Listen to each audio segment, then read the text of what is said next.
আমি একটা কোনায় দাঁড়িয়ে দেখছিলাম দুটি ছেলে গেরুয়া বসন পরে মন্দিরের সিঁড়ি দিয়ে উপরে উঠছিল।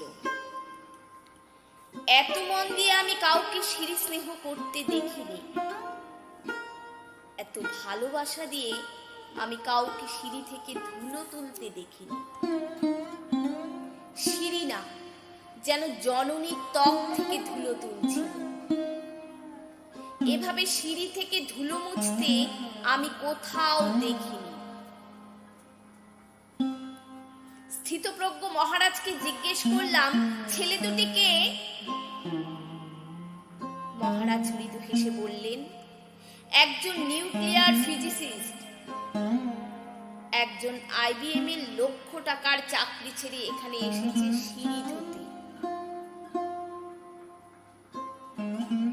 যে সিঁড়ি দিয়ে মানুষ ওপরে উঠে তা যেন পরিষ্কার হয়।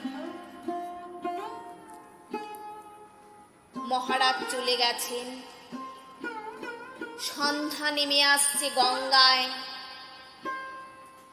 আমার ভেতরেও নামছে সন্ধ্যা। সারা পৃথিবীতে এত সিঁড়ি, সিঁড়িতে সিঁড়িতে এত দাগ, এত ধুলো, এত অপমান। আরতি শুরুর আগে মনে হলো,